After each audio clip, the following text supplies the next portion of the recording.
Hoje temos a honra de receber um artista que transformou sua paixão em arte. Antônio Bassetti está aqui hoje com a gente, um artista maravilhoso da White Shop, um dos nossos pioneiros, e ele vai contar um pouco da sua trajetória.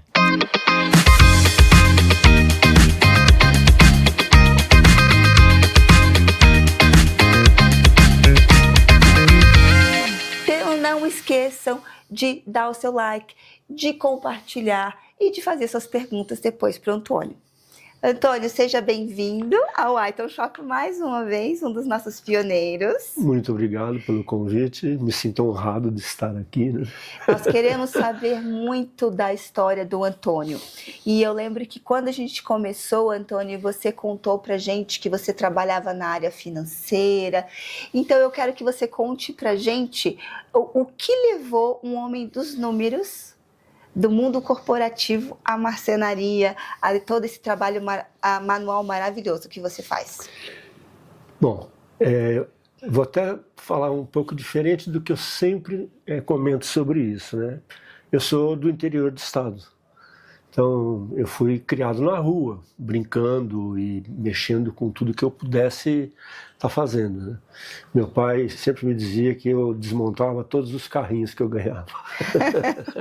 Então, mas montava de novo, não? Não, claro que não. Isso já era um sinal de que eu gostava demais de mexer com as mãos, né? Vim para São Paulo e acabei indo para o mercado financeiro, que era um negócio muito próspero, era uma coisa que eu adorava fazer, gostava muito disso. E fiz uma carreira muito grande dentro desse mercado. Só que era um trabalho estressante e precisava buscar algumas coisas para sair daquela vida do dia a dia, daquela correria. E a madeira, ela me atraía. Então eu comecei a buscar algumas coisas de conhecimento em cima da madeira. Então, esse foi o início de tudo. De tudo. E aí você me disse que tinha começado como um hobby. Sempre começou como um hobby. Desde aprender a lidar com a madeira, a conhecer a madeira em si, né? Porque cada madeira, ela é única. Não existem duas madeiras iguais, elas são únicas. Mesmo uma árvore, depois que você corta, cada fatia dela, ela é única, não tem outra igual. Uhum. Ela tem uma história, assim como o Antônio também tem uma história. Então, essa vontade de conhecer essa madeira, de conhecer essas nuances que ela trazia, e aí eu fui buscar um curso de marcenaria, inicialmente. Comecei a pegar muito gosto por isso, comecei a comprar algumas ferramentas, ia comprando uma ferramentazinha aqui, eu trabalhava no centro e do lado do mercado onde vendia todas essas ferramentas, todos os dias no meu almoço, 365 dias do ano. Eu ia lá e comprava alguma coisinha pequena, mas ligada para mexer com madeira. E aí, esse foi assim, o grande começo, né? Eu acho que o que mais me chamou a atenção no trabalho do Antônio é a atenção aos detalhes, o cuidado, a qualidade do seu trabalho. Eu vejo que você tem muito orgulho em produzir uma peça realmente que vai passar para gerações. Qual é o processo que você usa para criar essa madeira? Eu sei que existe um processo de colagem, Explica um pouquinho para a gente como é que você faz isso.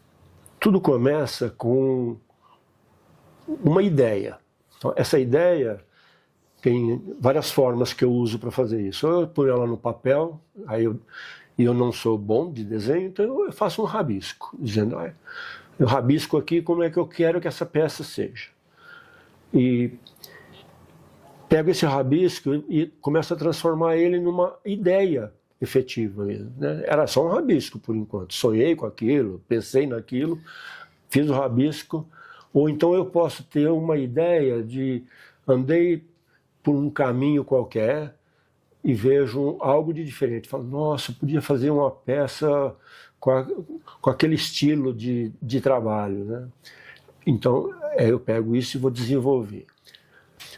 Como madeira ela é única, eu olho para aquele pedaço de madeira e digo, agora eu vou fazer isso aqui com esse pedaço de madeira. Então, normalmente eu componho mais do que uma madeira, né, na composição das minhas peças. Eu gosto de composições de uma única peça, na verdade, de 2 ou 3 madeiras. Quando eu comecei, eu fazia com uma infinidade, né? Aí eu fui mudando isso, porque eu comecei a ver que eu não gostava daquilo que eu estava fazendo e fui buscando encontrar o meu jeito de ser daquele trabalho, que é o que eu faço hoje. O que é mais importante no meu trabalho é: peguei a madeira, trabalhei, preparei essa madeira, fiz a colagem inicial. Quando eu faço o segundo recorte é onde eu busco o desenho da peça. O desenho final da peça está no segundo recorte dela. Aí eu tenho 4 posições que eu consigo montar, ideal da peça, aí faço a segunda colagem, aí eu vou para o lixamento e depois eu vou para o acabamento final, onde aplica óleo, cera, e aí eu penso, agora essa peça vai para a mão de alguém. Quando essa peça sai dali e vai para a mão de alguém, é como se estivesse eternizando um pedaço do meu, que está indo embora, que foi uma dedicação que eu tive, uma inspiração para fazer aquele pedaço. E aquela tábua, ela é única, não tem 2 peças iguais. As pessoas às vezes falam, você faz uma igual a essa. Eu faço parecida, igual não, porque é outro pedaço de madeira. Aquela madeira não existe mais, aquela parte da madeira aquela madeira, ela existe, né? Vou dar um exemplo, vou pegar uma garapeira. Ela existe, tem um monte de garapeira. Só que aquele pedaço que eu fiz, aquela tábua, aquele não existe. Porque ali tem uma história, tem um veio, a vida da árvore, né? Como ela cresceu, como ela se torceu, quais as intempéries que ela teve, o frio que ela passou e coisas desse tipo, entendeu? Você, na realidade, eterniza a natureza, de certa forma, tornando-a em arte. Exatamente. Né? Então, e é um pedaço meu que vai ficar eternizado. Exato. Porque aquela tábua fui eu que fiz. O dia que eu for embora daqui, alguém vai ficar com aquela tábua por mais não sei quantos anos. Eu acho que um dos seus trabalhos que eu mais amo, que realmente me encantou, foi a Zig Zag. Porque o desenho dela é muito particular e ela faz realmente esse zig-zag, né? Sim. Como que você chegou naquilo? A vida é um zigue-zague. Os nossos caminhos, eles são todos tortuosos. E eles vão nos levar em algum lugar, que é o lugar que tem que ser. Então, quando eu pensei nessa tábua, eu vi um trabalho parecido com esse, que era exatamente aquele trabalho que eu chamei aqui no início da nossa conversa, um trabalho muito rebuscado. E aí eu dizia, mas ele não precisa ser tão rebuscado. Então, eu peguei aquele trabalho e traduzi ele nessa tábua do zigue-zague, que é menos intensidade nas formas e tal, porque é a leveza que você precisa ter desse dia a dia, né? Eu adoro fazer. E é a tábua que mais me dá trabalho. É a que mais dá trabalho, tá vendo? Eu sempre gosto que dá mais porque trabalho. Ela tem uma colagem, um processo de colagem dela, que está em ângulo. Esse ângulo eu brinco com ele também, né? Eu posso fazer ele com 20 graus, com 35, com 45, então eu vou brincando com esses ângulos. E quando você faz essa colagem do ângulo, como eu não tenho ferramenta de alta tecnologia para fazer esse meu trabalho, essa colagem às vezes ela escorrega, ela sai da posição. Então, isso dá um trabalho danado. Na hora, né? Mas é delicioso fazer. E você produz a sua própria cera, é isso? Eu produzo. Eu comecei comprando cera no mercado e eu tenho uma exigência muito grande com o meu trabalho. Eu não quero ter nada químico no meu processo. Então, vou te dar exemplo. Eu escolho a madeira que eu vou comprar, eu não simplesmente ligo para alguém e compro. Não, eu vou no lugar comprar a minha madeira. Eu chego lá, eu toco a madeira antes de comprar. Eu cheiro ela, eu sinto o cheiro. Aí eu verifico se ela está na condição que eu quero, né? Com pouca água e assim por diante.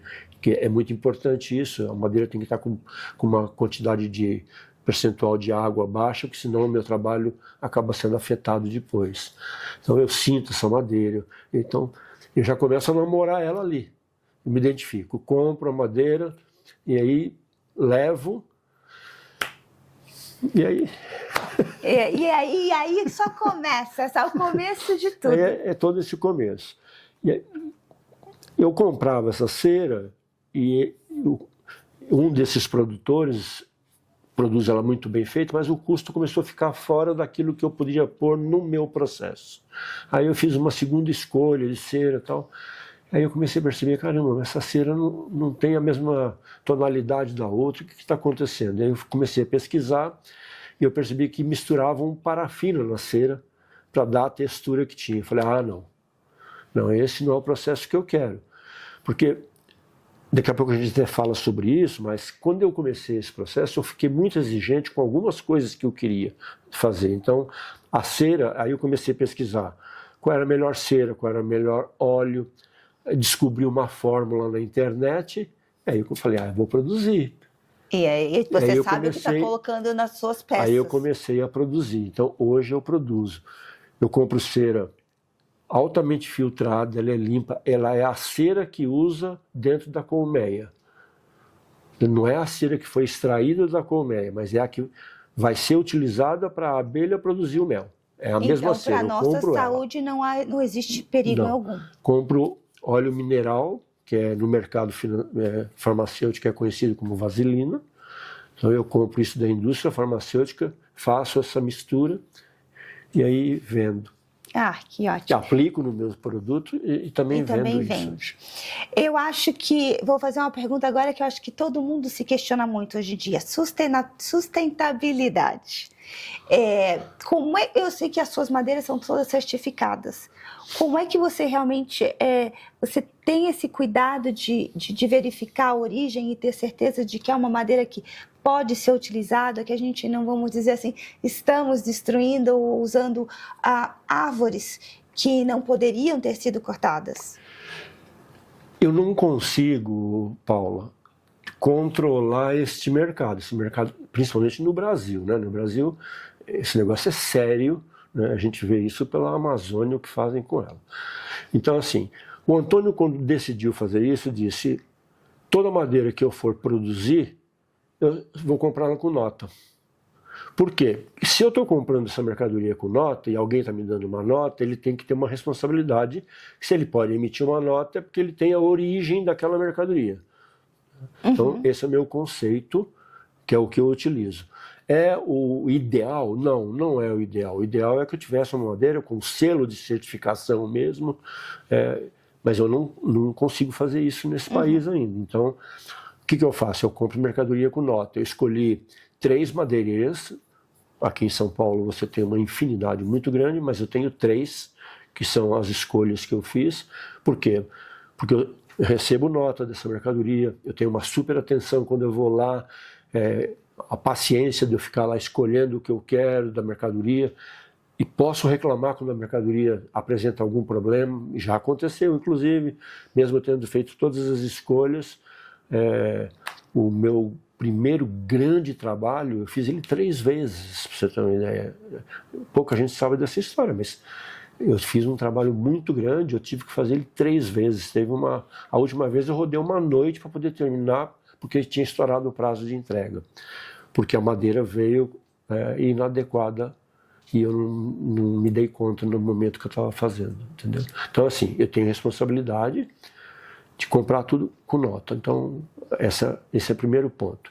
Segundo ponto, nessa questão de construção de tábuas, é que eu trabalho com 12, 13... Hoje eu estou com 15 espécies de madeira que eu utilizo.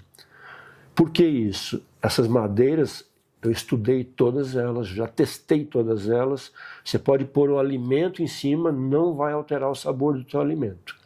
Existem fabricantes de tábua no mundo inteiro, né, no Brasil, no mundo inteiro, que estão fazendo tábuas que mudam o sabor do alimento. Então, eu não acho justo para um consumidor, quando compra uma peça minha, colocar um alimento que ele está lá achando que ele vai comer ele deliciosamente e ele está com um sabor diferente alterado, porque a tábua mudou o sabor do alimento. Isso acontece. Então, as minhas não. As minhas eu já estudei todas elas. As suas tábuas, o que você faz hoje, eu acredito, pelo que eu tenho visto no Brasil, elas ainda não são, vamos dizer, tábuas que façam parte do dia a dia da maioria das pessoas. Lá fora a gente chama do butcher block, que são essas tábuas maiores, mais robustas e que elas são feitas num processo diferenciado que é chamado end grain. Então eu sei que você é um dos poucos, pelo menos raros, inclusive, que eu conheço no Brasil que usa essa técnica. Então, hoje nós vamos esclarecer para todo mundo o que é o end grain, qual é a diferença que ele faz e até a durabilidade que ele traz às suas tábuas. É exatamente isso. Ela é conhecida como butcher block, né? Que é a tábua do açougueiro. Exato. Tudo começou por aí, que era um cepo enorme, que o açougueiro ficava ali cortando carne o ano inteiro, ali em cima, e a tábua não estragava. Ela não ficava marcada com tanta intensidade quanto fica uma tábua comum. Então, tudo começou por ali. Então, a descoberta foi exatamente essa. O end grain, que também aqui no Brasil é conhecido como de topo, né? Como se você estivesse olhando a árvore por cima, assim, de topo. Ela é mais resistente, ela apresenta uma característica mais marcante da árvore, porque você vê todo o desenho que essa árvore teve, né, na construção da vida dela, que são os veios de madeira, que é onde nasceu o nome da minha empresa, né? Então, quando você tem o topo virado, que é o que a gente chama de end grain, a fibra está disposta nesse sentido. Quando você passa a faca aqui para fazer este corte, você não enxerga, mas se você estivesse olhando isso no microscópio, você vai ver que essa fibra abre e fecha com a passagem do fio da faca. A faca não entra muito, mas o que ela entra faz esse movimento na peça. Então, a madeira ela tem vida, ela abre e fecha. Quando essa faca passou, ela só provocou um arranhão na peça, não teve quebra da fibra, porque a fibra está disposta nesse sentido. Ela se regenera. Ela se regenera. Ela volta, fica um arranhãozinho. Aí eu sempre brinco com as pessoas, arranhão todo mundo tem, a vida deixa a gente arranhado.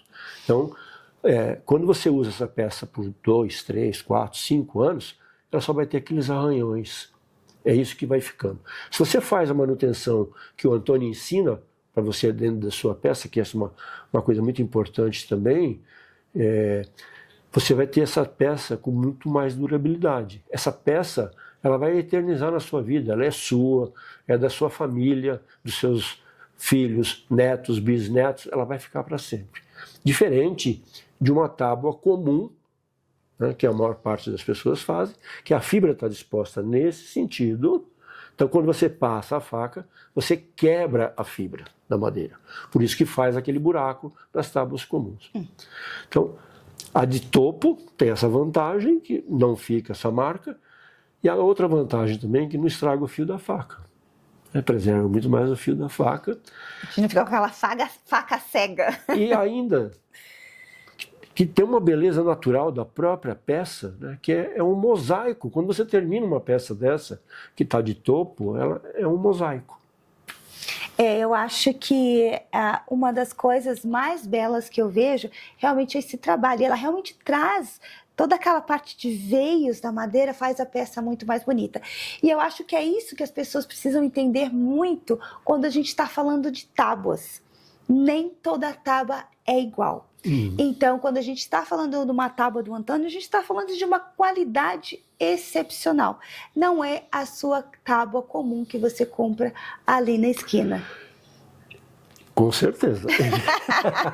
E a tábua que você compra da veia de madeira, ela tem ainda algumas outras vantagens, né, quando eu falo dela e com muito orgulho.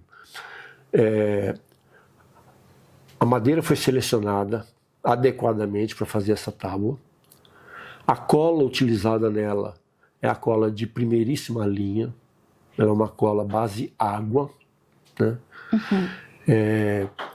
O acabamento foi feito com óleo mineral e cera de abelha produzida a pasta foi produzida pela própria veia de madeira, e você tem 10 anos de garantia numa peça da veia de madeira. Essa é uma vantagem. 10 anos de garantia numa tábua. Contra qualquer defeito de fabricação. Então, você está comprando uma tábua que vai durar a vida inteira. Você vai lá na White Shop, compra a tábua do Antônio, porque você vai ter uma tábua a vida inteira. E o Antônio também, em breve, a gente vai soltar um vídeo dele ensinando como cuidar da sua tábua. Sim, esse é um processo muito interessante. Se você segue esse ensinamento, que é um negócio muito simples, né? Eu falo para os clientes o seguinte: você não cuida do seu carro? Você não se cuida, né? Você não passa seu creme, não usa seu perfume? A sua tábua é a mesma coisa. Você não usa uma cozinha e larga ela toda suja. Então, se você não trata da sua peça, ela vai ficar feia. Então, você vai lavar, mas também tem que cuidar dela. Então, de tempos em tempos, reaplica a cera nela, ela vai ficar super bonita. Se você não tem tempo para isso, leva lá para o Antônio que ele faz isso para você. Pronto, tá vendo? Mas nós vamos fazer um vídeo ainda com o Antônio para ele ensinar para a gente direitinho, porque é muito fácil e vai manter a sua tábua linda por muito mais tempo. Antônio, eu vou dar um spoiler aqui para o pessoal que está nos assistindo. Nós temos, na realidade, algumas novidades do Antônio vindo para a White Shop.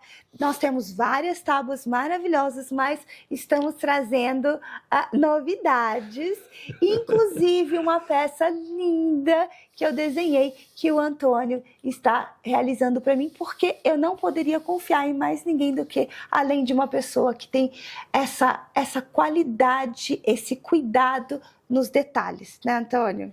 É uma peça, está ficando maravilhosa. Está ficando maravilhosa. Antônio, você é uma pessoa que eu acho que hoje nós temos muitos jovens que acreditam ou que as coisas chegam muito rápido, ou que às vezes alguma fase da vida não é muito boa, e às vezes eles acham que não tem mais chance na vida, não vão ter mais oportunidades. E eu acho que o Antônio é uma inspiração, um homem que teve uma carreira muito bem sucedida e que recomeçou novamente e faz um trabalho excepcional como sempre fez. O que você diria para o jovem hoje? Uma lição de vida, uma coisa para levar para a vida, para o motivar, para ser bem-sucedido, que não necessariamente tem a ver com a questão financeira, porque eu acho que sucesso é você estar feliz, estar ao lado das pessoas que você ama, possa aproveitar a vida com eles também. É sério isso, né? Nesse momento que a gente vive, né, tão conturbado, né, de questões do dia a dia. Mas se você tem um propósito que você gostaria de estar fazendo, põe amor nisso. Essa é a primeira coisa. Na minha opinião, põe amor. Põe dedicação, mas põe com intensidade. Porque se você põe amor e dedicação com intensidade, o resultado não vai ser outro que não seja aquele que você está buscando. Então, eventualmente, eu ponho algumas pessoas para me ajudar quando o processo está muito complicado, né? Eu digo para eles: se você faz isso com amor, não tem por que dar errado. Não tem por que dar errado. Meu trabalho começou desse jeito, né? Com muita intensidade, com muito amor. Tinha horas que eu falava: será que esse negócio vai rodar? Será que isso aqui vai continuar? E aí você para, olha para aquilo e diz: nossa, vai. Vai, porque você está intenso dentro daquele processo. É a história do zigue-zague. O caminho da vida leva a gente para um monte de lugares, mas ele vai te levar para o lugar que você tem que estar. Eu concordo com você. Eu acho que a vida tem os seus percalços, vários caminhos, e amor dedicação e muito trabalho duro, né? Sim. E eu digo para as pessoas o seguinte: quer conhecer o ateliê do Antônio? Vai lá. A porta está aberta para a hora que você quiser. Chega lá.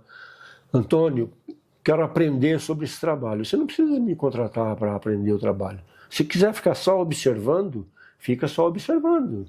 Eu vou te dar todas as nuances de como é que você produz aquela peça com a mesma intensidade que eu produzo. Eu já dei aula para algumas pessoas para ensinar esse trabalho, né, que é um projeto que eu tenho para futuro, até brincar com isso um pouco, fazer alguns cursos de como construir a tábua. Eu digo para as pessoas: você pode montar uma oficina dessa na minha frente aqui. Aprende aqui comigo, monta uma oficina. O que eu fizer vai ser diferente do seu, o que você fizer é diferente do meu. Vai ter mercado para mim, vai ter mercado para você. Tem olhos para todos os tipos de trabalhos, desde que eles sejam bem feitos. Claro, também tem para os ruins, né? Mas quando você faz para o bem feito, você vai receber isso de alguma forma de volta. É a confiança de entregar um trabalho de qualidade. Eu sempre digo, não existe... as pessoas às vezes falam que o mercado está saturado disso, está saturado daquilo, e na realidade eu sempre acreditei que sempre existe espaço para os bons profissionais que se dedicam. Sempre existe e vai continuar existindo. Esse é Antônio Bassetti, um dos artistas da White Shop. Você pode conhecer o trabalho dele, claro, na whiteshop.com. Antônio, muito obrigada por ter vindo aqui e dedicado o seu tempo para a gente. Faça perguntas para o Antônio, comente, dê o seu like. Essa é a White Shop.